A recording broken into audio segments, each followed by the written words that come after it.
automation, the more of these kick rolls, the better, and the same throughout the whole track. That's what we want to do with a lot of different instruments to really create that next level. So very encouraged in your productions. Some EQ here, just kind of looking at the muddy frequencies and not having too much attack on the kick.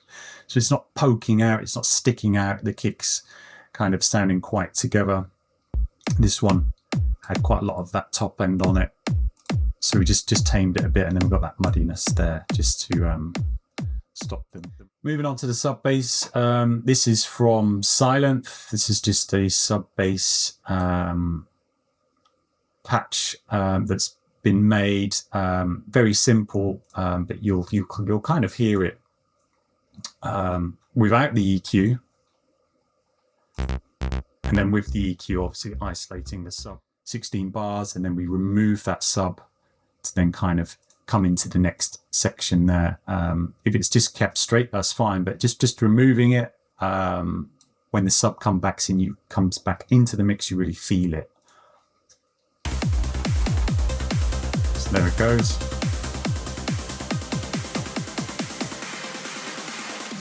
So you could hear the kick and the sub working together there as we kind of filtered out the lows there. And then we've got an L-Ray compressor.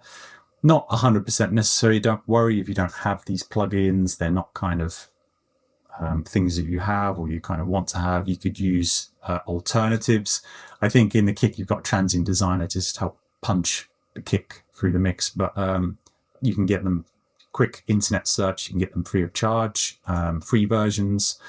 Same with L-Ray. You could use Ableton's stock compressor. This is just quite a kind of meaty compressor, and it does add a little bit of definition to the sound, a lot of weight to sub information or sounds. Mid bass. So you can hear there we've got a kind of a real focused, drivey kind of mid bass there, where we've got a kind of sigh kind of style bass just rolling through with a kind of plucky and quite a sort of rhythmic, wide kind of bass work in terms of EQ, in terms of rolling off anything we don't really need in the low end, as this is obviously the higher end of the track. It's a nice reverb, sense of space that's going to be featured throughout.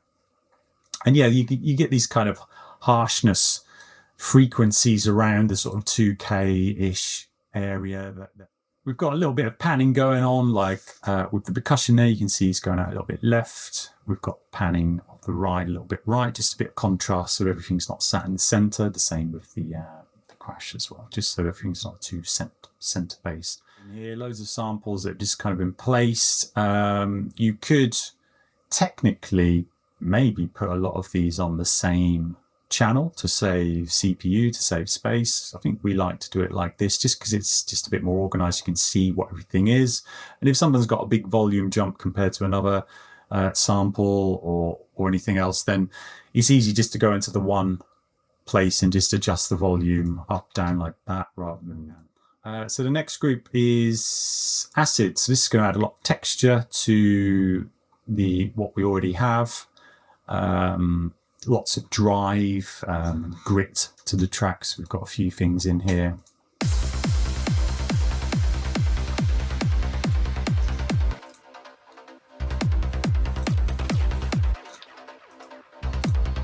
So we've got that kind of rolling, almost sort of like bassy kind of.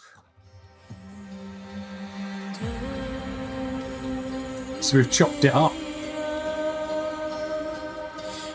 We've got this bit at the end, which wasn't in the stem here, so we just had to find something else. And yeah, just to finish that section off, rather than just repeat what we have. So again, that's all about that kind of sound selection structuring, not just settling for what you have.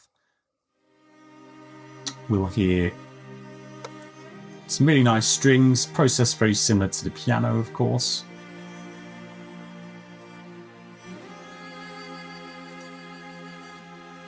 And just think about it, putting these things together.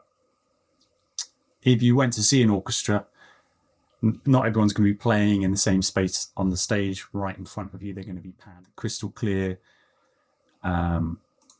taking out a bit of the mud, looking at those kind of resonant frequencies. Again, this is quite popular EQ really for us. Just any noise, any lows, just taking them out. The mag, again, just to really bring the sound together.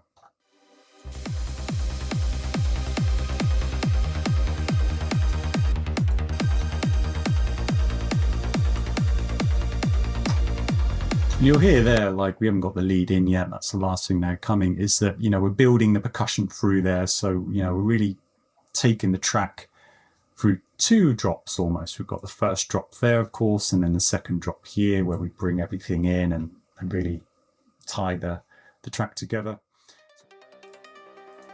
You know, that's attack, that's warmth. If we come down to the leads, you know, we've got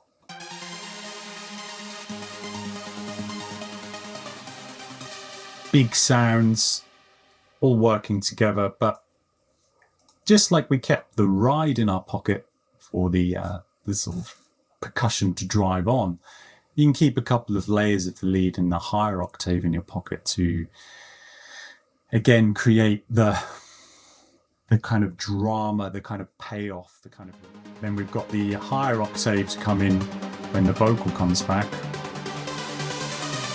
So there you go. We're building and building and building through every section from the start of the track to the end. Each section is just continually building towards something. So having the higher octave in your pocket there is another option to keep that listener interested.